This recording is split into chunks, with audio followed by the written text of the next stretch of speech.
ভারত যাওয়ার আগে travel tax কিভাবে দিবেন? আসসালামু আলাইকুম। আপনি যদি বেনাপোল, দর্শনা, ভোমরা স্থলবন্দর দিয়ে বাংলাদেশ থেকে ভারতে যাওয়ার পরিকল্পনা করেন, তাহলে ট্রাভেল ট্যাক্স না দিলে বর্ডারই আটকে যেতে পারেন। আপনি আপনার পরিবার নিয়ে বেনাপোল বর্ডার দিয়ে ভারতে যাচ্ছেন, ব্যাগ গোছানো শেষ, পাসপোর্ট ভিসা রেডি, কিন্তু বর্ডারে গিয়ে শুনলেন ট্রাভেল ট্যাক্সের কাগজ ছাড়া আপনি এগোতেই পারবেন না। আর তখনই শুরু হয় দৌড়াদৌড়ি, লাইন আর সময়ের অপচয়। অথচ এই একটা কাজ ঘরে বসেই মাত্র কয়েক মিনিটে করে ফেলা যায়। আপনি যে কোনো সোনালী ব্যাংকের কাউন্টারে ট্রাভেল ট্যাক্স জমা দিতে পারবেন, অথবা অনলাইনেও ট্রাভেল ট্যাক্স কালেকশনের ব্যবস্থা রয়েছে। তাহলে চলুন ট্রাভেল ট্যাক্স জমা দেওয়ার বিষয়টি একদম শুরু থেকে সহজভাবে বুঝে নিই। ট্রাভেল ট্যাক্স আসলে কি? সহজ ভাষায় বললে, বাংলাদেশ থেকে বিদেশ যাওয়ার সময় সরকারকে যে নির্দিষ্ট ফি দিতে হয় সেটাই ট্রাভেল ট্যাক্স।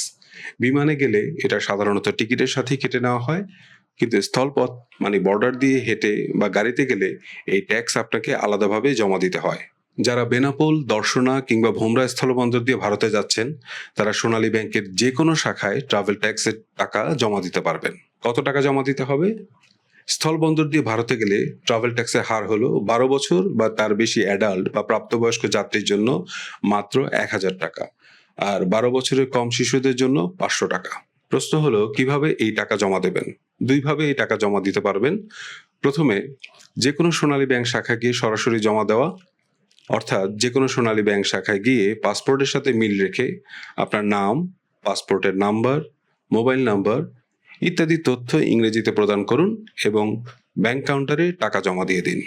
আর দ্বিতীয় উপায়টি হলো ঘরে বসেই অনলাইনে জমা দেওয়া, সোনালী ব্যাংকের বিল পে পোর্টালের মাধ্যমে। অনলাইনে জমা দিতে হলে আপনাকে যেতে হবে billpay.sonalibank.com.bd এই ওয়েবসাইটে। এই ওয়েবসাইট থেকে গভর্নমেন্ট লোগোটি সিলেক্ট করুন। প্রথমেই দেখতে পাবেন ট্রাভেল ট্যাক্স, সিলেক্ট করে ফেলুন। এখন একটি ফর্ম আসবে। এই ফর্মটি পূরণ করার সময় একটা বিষয় সবচেয়ে গুরুত্বপূর্ণ, অনুগ্রহপূর্বক পাসপোর্টের সাথে হুবহু মিল রেখে ফর্মটি ইংরেজিতে পূরণ করবেন।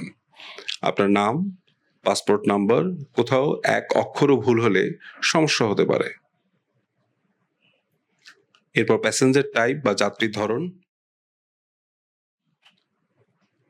ট্রান্সপোর্ট টাইপ পরিবহনের ধরন, আপনার ডেস্টিনেশন বা গন্তব্যস্থল, মোবাইল নম্বর পূরণ করে সাবমিট করতে হবে। এখন পেমেন্ট করার জন্য সোনালী পেমেন্ট গেটওয়ে আসবে।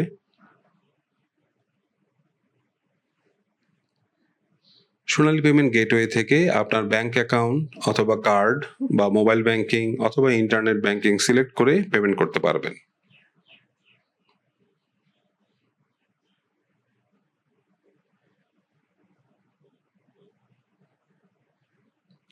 টাকা জমা দেওয়ার পর রসিদ বা কনফার্মেশন কপি অবশ্যই সংরক্ষণ করুন। প্রিন্ট বা মোবাইলে সেভ করে রাখুন। বর্ডারে এটাই আপনার একমাত্র প্রমাণ। তাহলে পুরো বিষয়টি আরও একবার সংক্ষেপে বলি। বেনাপোল, দর্শনা, ভোমরা দিয়ে ভারতে গেলে ট্রাভেল ট্যাক্স যে কোনো সোনালী ব্যাংকে জমা দিতে পারবেন। প্রাপ্তবয়স্কদের জন্য 1000 টাকা এবং শিশুদের জন্য 500 টাকা। সোনালী ব্যাংক শাখায় বা অনলাইনে বিল পে পোর্টালের মাধ্যমে জমা দেওয়া যায়। পাসপোর্টের সাথে অবশ্যই মিল রেখে ইংরেজিতে আপনার ফর্মটি পূরণ করতে হবে, আর জমা রসিদ অবশ্যই সংরক্ষণ করতে হবে। ভিডিওটি যদি উপকারী মনে হয় লাইক করুন, কোনো প্রশ্ন থাকলে কমেন্টে জানান। যিনি শীঘ্রই ভারত ভ্রমণে যাবেন তার সাথে ভিডিওটি শেয়ার করুন, আর নিয়মিত এমন তথ্যবহুল ভিডিও পেতে চ্যানেলটি সাবস্ক্রাইব করুন। আল্লাহ হাফেজ। আবার দেখা হবে নতুন একটি তথ্যবহুল ভিডিওতে।